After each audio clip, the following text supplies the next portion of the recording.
Here is my audience for my persuasive speech. I have my young adult sister and young adult brother who are both pursuing college education, and my middle-aged mother who has obtained a college degree.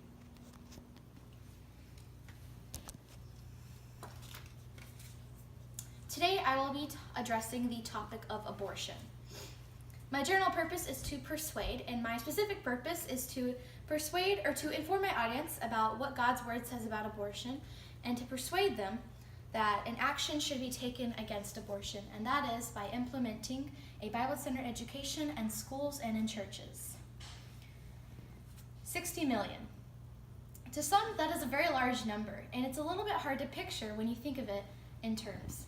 You might think of 60 million marbles or maybe $60 million, but I find it best to visualize that number in terms of population. For example, if you were to take the combined population of the state of California and the state of New York and combine them together, you would get just under 60 million people. That's a lot of people, and yet 60 million is the number of abortions that have occurred since abortion was legalized in 1973 in the United States. Abortion is a problem that affects many different people, and Christians need to know what the appropriate response to abortion should be.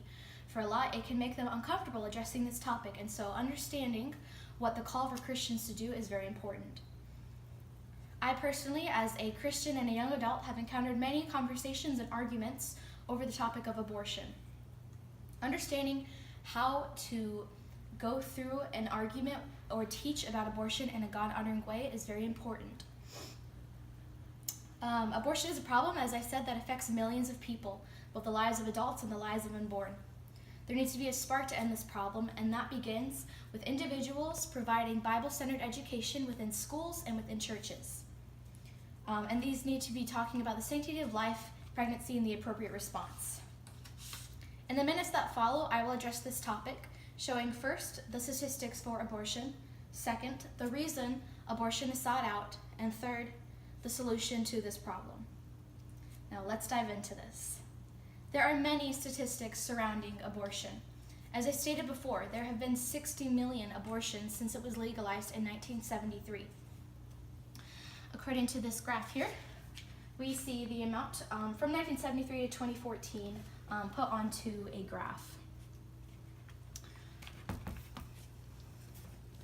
Guttmacher Institute also tells us that people from all different age ranges are seeking out an abortion.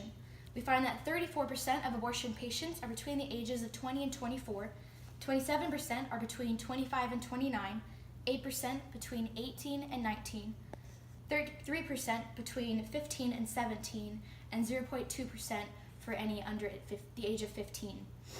And this is found in a wide range of individuals, and we also find that by the age of 45, 1 in 4 women will have an abortion. We also discovered that abortion is found with people from all different walks of life. Abortion happens within the church.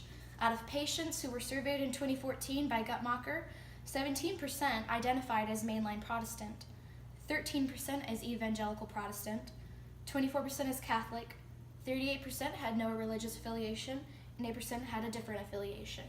Nonetheless, this problem does occur within the church. And it is sought out for a few different reasons, which brings me to my second point. There are many different reasons that go around the decision to have an abortion. According to the National Center for Biotechnology, they quote, "Women seek abortion for reasons related to their circumstance, including their socioeconomic status, age, health, prosperity, parity, and marital status." End quote. The Guttmacher Institute conducted a survey where they found the 3 most common reasons that women have an abortion. Out of 3 out of the 4 patients, they cited and they discovered that the 3 most common reasons were 1, concern for or responsibility to other individuals, 2, the inability to afford raising a child, 3, the belief that having a baby would interfere with work, school, or the ability to care for dependents. They also discovered that half of those survey patients did not want to be a single parent or were having husband or partner issues. And this brings me to my last point. God values human life, and he has something to say about abortion.